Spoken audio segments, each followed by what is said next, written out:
The first stone struck Gabriella O'Connell's shoulder as she hurried down Cottonwood Creek's dusty Main Street, her basket of herbs clutched tightly against her chest. It was 1876, nearly a century after America's founding, yet here in this remote Colorado mining town, superstition ruled with an iron fist. "Witch!" screamed a child, emboldened by the adults who stood watching with cold eyes. Gabriella ducked as another stone whizzed past her ear. 22 years of life had taught her to move quickly, to become invisible. But invisibility was impossible when the entire town believed your very existence brought disaster. "My son's fever ain't broken for 3 days," shouted Mrs. Henley from the general store porch. "Ever since you walked past our house with them devil weeds." "I only collect herbs for medicine," Gabriella called back, her voice steady despite her racing heart. "Your boy needs a doctor, not stones thrown at me." The crowd grew, feeding on its own anger like kindling catching flame. 3 years of drought had withered crops, the silver mine had started producing less, and illness had taken 12 souls last winter. The town needed someone to blame, and the quiet woman with strange green eyes who lived alone at the edge of town made the perfect target. Another stone caught her in the back, and she stumbled, spilling precious yarrow and echinacea onto the dirt.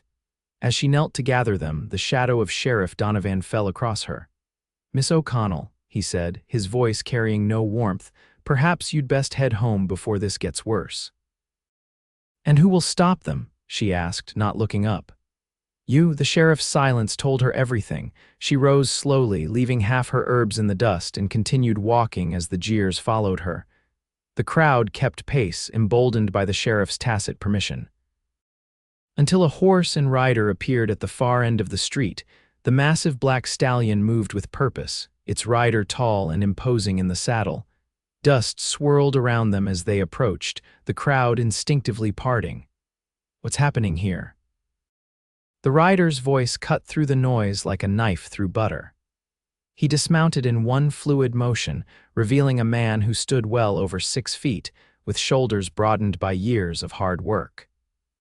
His face, partially shadowed by a wide-brimmed hat, showed little emotion, but his eyes, piercing blue against sun-bronzed skin, surveyed the scene with unmistakable disapproval. "Just handling a local matter, stranger," Sheriff Donovan replied. "Nothing that concerns you." The newcomer's gaze fell to Gabriella's bleeding shoulder, then to the stones scattered around her feet. "Looks to me like a mob attacking a woman. That concerns any decent man." A woman from the crowd stepped forward. "She's cursed, 3 years of misfortune since she arrived. Crops failing, the mine drying up, and that justifies stoning?" the stranger asked, his voice dangerously quiet. Sheriff Donovan moved between them. "I don't know who you are, mister, but this is Cottonwood Creek business." "Name's Vaughn Mackenzie," the man said, removing his hat to reveal dark hair streaked with premature silver at the temples. "Just rode in from Silverton looking for work. Didn't expect to find a town that stones women in the street." The way he said it calm but cutting made several townspeople look away in shame. Gabriella used the distraction to continue her retreat, but Mrs. Henley blocked her path. "My Thomas might die because of her evil eye," the woman shrieked. "Your Thomas might die because he hasn't seen a proper doctor," Vaughn countered, stepping forward. He turned to Gabriella. "Are you a healer, miss?" She hesitated, knowing any answer could make things worse. "I know some remedies my grandmother taught me." "Then perhaps you should look at the boy," he suggested, his gaze challenging anyone to object. "I won't have that witch near my child," Mrs. Henley protested. Vaughn surveyed the crowd. "So you'll blame her for illness but refuse her help? Seems contradiction runs as deep as superstition in this town." A murmur rippled through the onlookers. Gabriella could feel the mood shifting not to acceptance but to uncertainty. It was enough. "I'm going home," she said quietly. "Anyone who truly wants help knows where to find me." As she turned to leave, Vaughn stepped beside her. "I'll walk with you, miss. My horse could use the exercise." She wanted to refuse association with her would only make him a target too, but the determined set of his jaw told her argument would be pointless. They walked in silence, the crowd dispersing behind them, grumbling but no longer throwing stones. Only when they reached the edge of town did she speak. "You shouldn't have done that. Now they'll think you're cursed too." His laugh surprised her, deep and genuine. "I've been called worse things than cursed, Miss O'Connell." "How do you know my name?" heard the sheriff say it. He glanced at her basket. "Those herbs for medicine," she nodded. "I was gathering yarrow for fever and inflammation. It might help Mrs. Henley's boy if she'd let me near him." "People fear what they don't understand," Vaughn said, leading his horse by the reins beside them. "And fear makes folks do terrible things." They crested a small hill, revealing a modest cabin nestled against a backdrop of pines. A small garden stretched behind it, neat rows showing careful tending despite the drought. "This is me," she said. "Thank you for your help, Mr. Mackenzie, but you really should go back to town, find somewhere else to look for work." He studied her face, the high cheekbones, determined chin, and those unusual green eyes that seemed to change shade with her emotions. "I think I'll stay in Cottonwood Creek a while," he said. "Seems like an interesting place." "Interesting isn't the word I'd use," she replied dryly. His smile transformed his face, softening the hard lines. "Then I look forward to finding my own words for it. Good day, Miss O'Connell." As he turned to leave, she called after him. "The livery stable at the south end of town, old man Fletcher runs it. He's always needing help, and he doesn't much care what the town thinks of anyone." Vaughn tipped his hat. "Much obliged." Gabriella watched him ride away, a strange mixture of gratitude and foreboding settling in her chest. She'd seen kindness before, fleeting moments from a few townsfolk who'd seek her help in secret, but never such bold defense. Experience had taught her that such things never came without a price.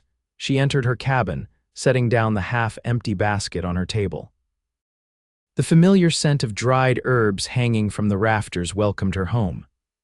This small sanctuary, built with her own hands after her grandmother's passing, was all she had in the world. Outside, thunder rumbled in the distance. Gabriella moved to the window, watching dark clouds gathering over the mountains. Perhaps rain would come at last. Perhaps it would wash away some of the town's anger, or perhaps it would bring a flood to fuel their certainty that Gabriella O'Connell was indeed cursed. 3 days passed before Gabriella ventured into town again. Necessity drove her. She needed flour and salt, items she couldn't grow or forage. The general store was her destination, and she planned to be quick. The town seemed different somehow. People still eyed her with suspicion, but the open hostility had diminished. She learned why when she entered the store. "Did you hear? Thomas Henley's fever broke," the storekeeper, Mr. Wilkins, was telling a customer. "That new fellow working for Fletcher, the big one with the black horse, he convinced Mrs. Henley to try some remedy. Boy was up and asking for food by morning." The women fell silent when they noticed Gabriella. She kept her eyes down, gathering her items quickly. "Miss O'Connell, Mr." Wilkins acknowledged stiffly when she approached the counter. "Flour and salt today?" "Yes, please," she replied, placing her coins on the scarred wooden surface. As he measured her purchases, the store's door opened. Vaughn Mackenzie ducked his head under the frame as he entered, removing his hat in a gesture of politeness rarely seen in the frontier town. "Morning, ladies. Mr. Wilkins," he greeted them, nodding to each person before his eyes settled on Gabriella. "Miss O'Connell, good to see you in town." The silence in the store was palpable. Gabriella nodded in return, painfully aware of the stares. "I'll take some tobacco and coffee," Vaughn told Wilkins, seemingly oblivious to the tension. As the storekeeper turned to fetch the items, Vaughn leaned against the counter next to Gabriella.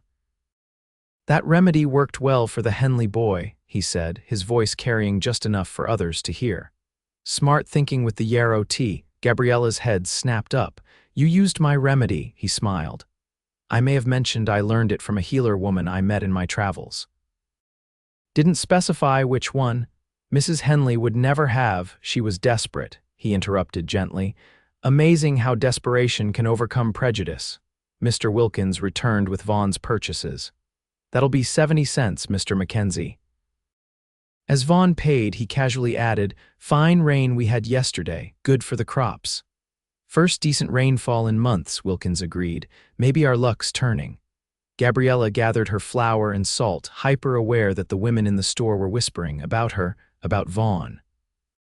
About the rain that had come after years of drought. Outside, Vaughn fell into step beside her. "Fletcher's given me steady work. Good man, like you said. You shouldn't be seen with me," she warned, quickening her pace. "I'll decide who I'm seen with," he replied, easily matching her stride.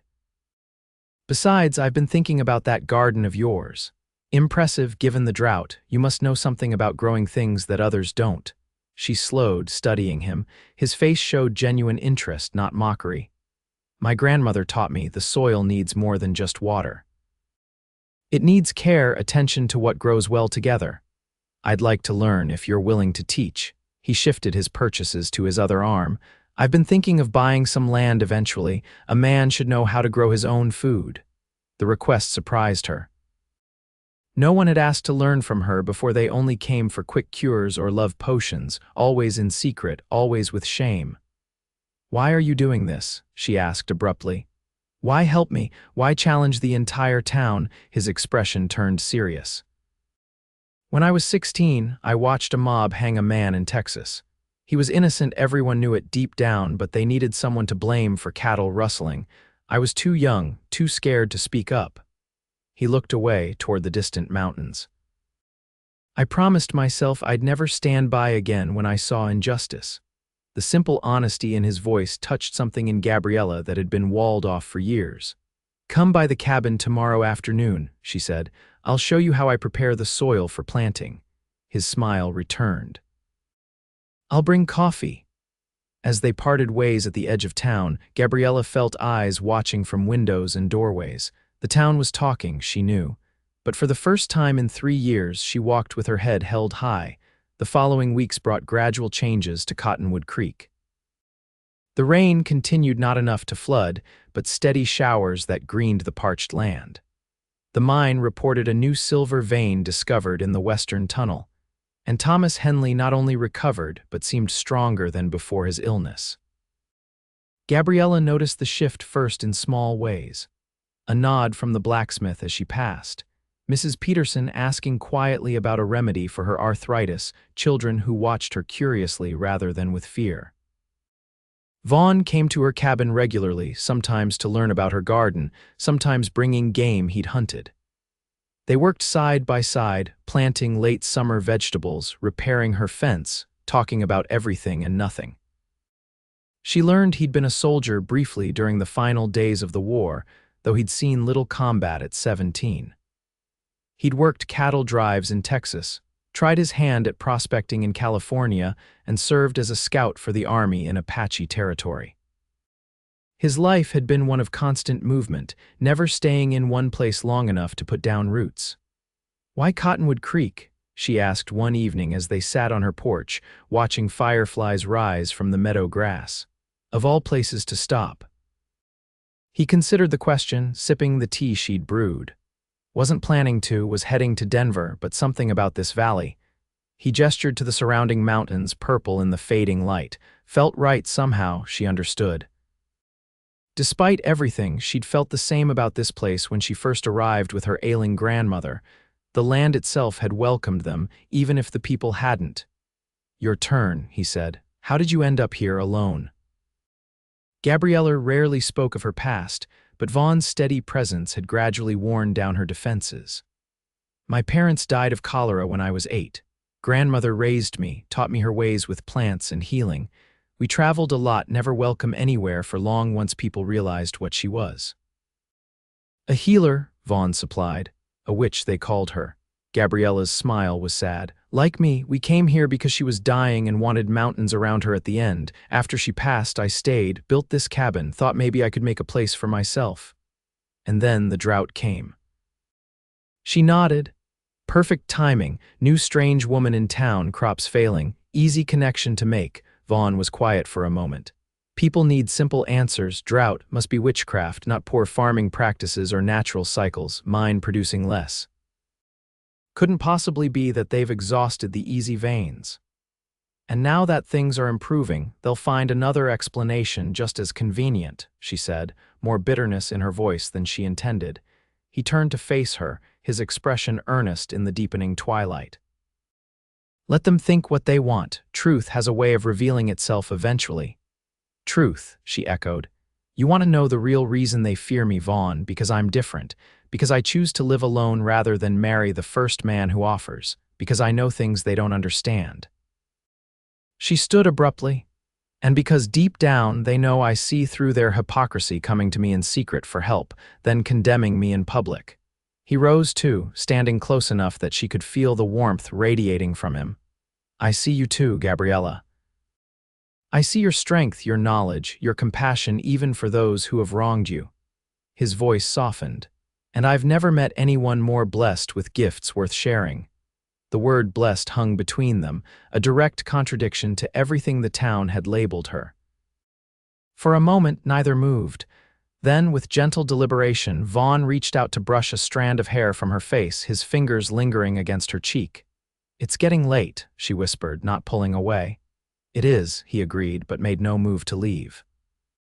When his lips met hers, it felt like the culmination of a conversation they'd been having since that first day in town, tentative at first, then with growing certainty.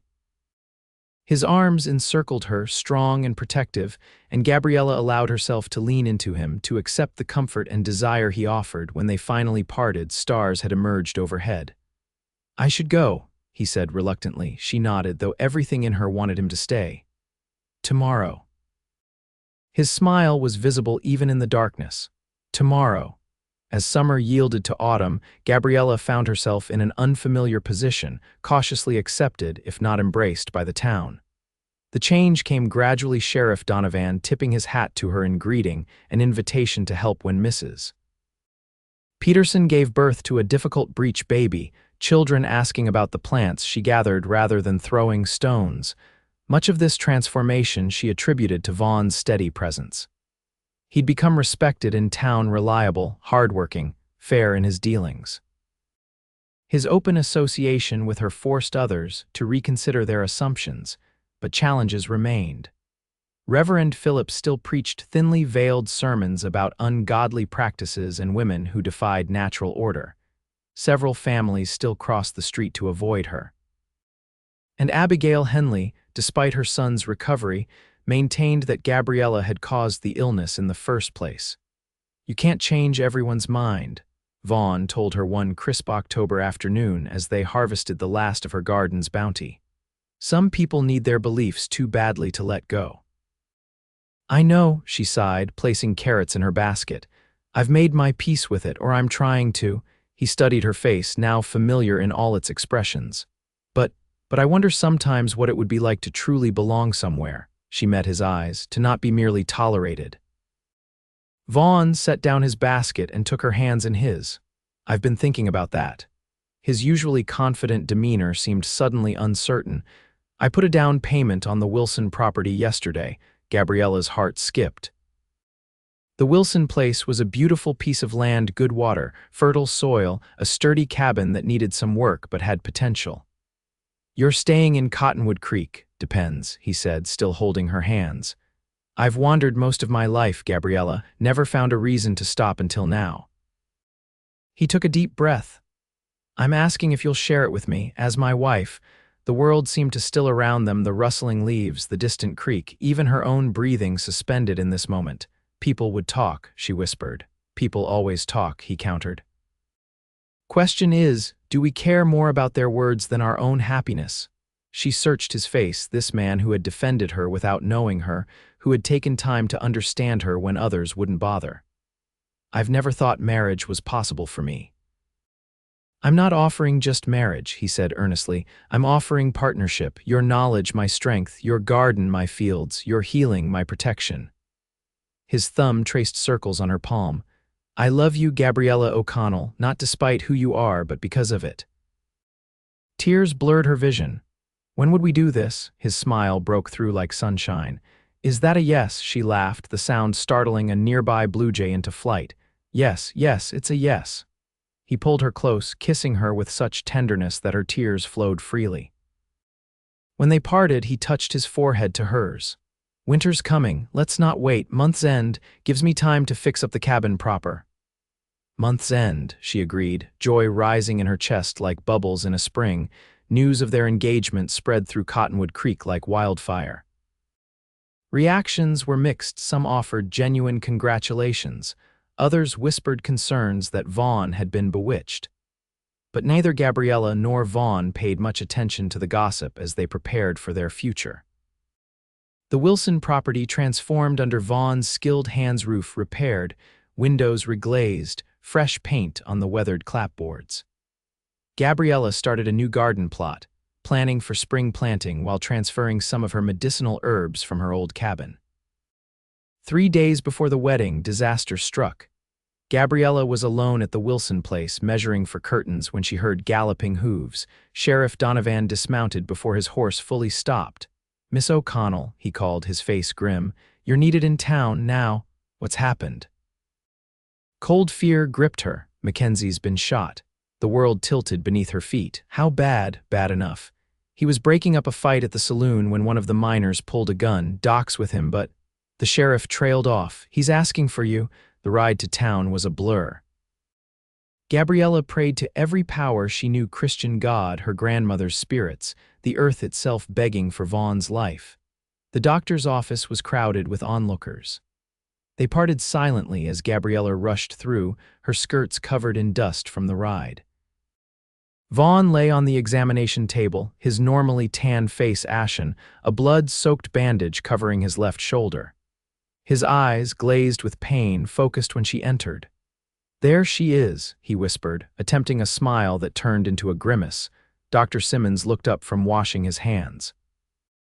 "Bullet went clean through, missed anything vital, but he's lost a lot of blood. Infection's the real danger now." Gabriella moved to Vaughn's side, taking his hand. "I need my herbs," she said, not taking her eyes from Vaughn's face. "Already sent for them," the doctor replied, surprising her. "Fletcher rode to your cabin with a list I made, said you'd know what to bring." She blinked back tears at this unexpected cooperation. "Thank you." The next hours were critical. When Fletcher arrived with her medicines, Gabriella worked alongside Dr. Simmons, creating poultices to draw out infection, brewing teas to reduce fever, applying tinctures to promote healing.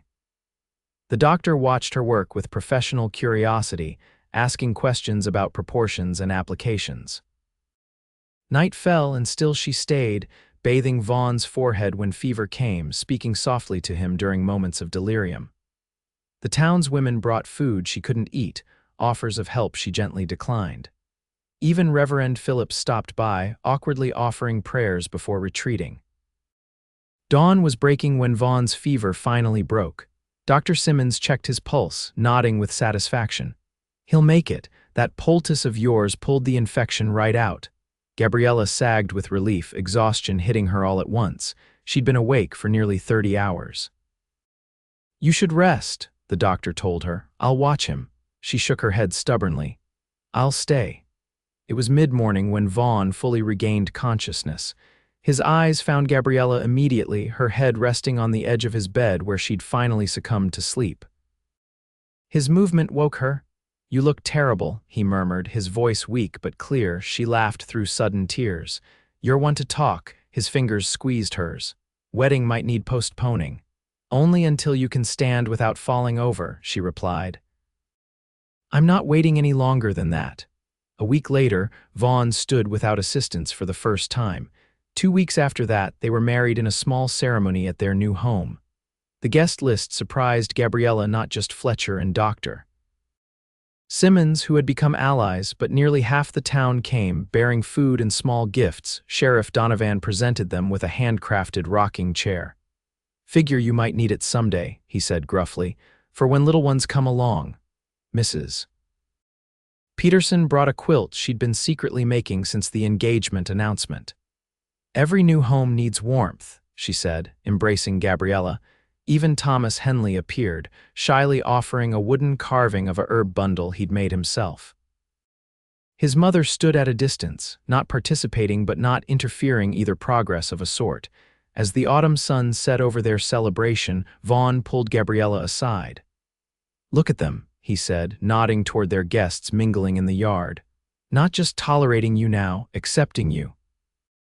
Respecting you, she followed his gaze, seeing familiar faces now softened with goodwill rather than suspicion. It's strange, she admitted. Part of me keeps waiting for it to change back.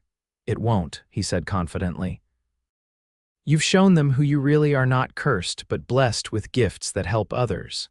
He kissed her forehead. And I'm the most blessed of all to have found you. As winter settled over Cottonwood Creek, the Mackenzie home became known as a place of warmth and healing.